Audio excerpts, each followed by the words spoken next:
মেখলিগঞ্জ ব্লকের ভোটবাড়ি সীতানাথ উচ্চ বিদ্যালয়ের ২৫ বছর পূর্তি উপলক্ষে রজত জয়ন্তী বর্ষ উদযাপন অনুষ্ঠানের শুভ উদ্বোধন করলেন মেখলিগঞ্জ বিধানসভার বিধায়ক পরেশচন্দ্র অধিকারী। এদিন তার সঙ্গে উপস্থিত ছিলেন মেখলিগঞ্জ প্রাথমিক দক্ষিণ চক্রের অবর বিদ্যালয় পরিদর্শক বরুণ বিশ্বাস, বিদ্যালয়ের প্রাক্তন প্রধান শিক্ষক বীরেন্দ্রনাথ বর্মন, বিদ্যালয়ের টিআইসি দিবস রায়চৌধুরী সহ প্রমুখ। ভোটবাড়ি সীতানাথ উচ্চ বিদ্যালয়ে আজ ২৫ বছর পূর্তিতে রজত জয়ন্তী বর্ষ পালিত হচ্ছে।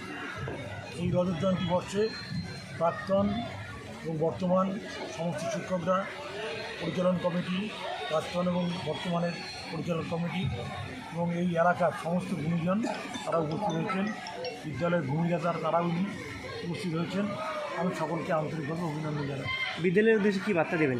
বিদ্যালয়ের উদ্দেশ্যে এই বিদ্যালয় আরও যাতে পরিপূর্ণতা লাভ করে তার জন্য বিদ্যালয়ের পক্ষ থেকে এখানে বিদ্যালয়ের গৃহ নির্মাণ থেকে আরম্ভ করে যেসব বিষয়ে তার আবেদন করেছেন সেই আবেদনে আমরা রাজ্য সরকারের পক্ষ থেকে আমরা জানিয়েছি যাতে দ্রুত এই কাজগুলি হয়।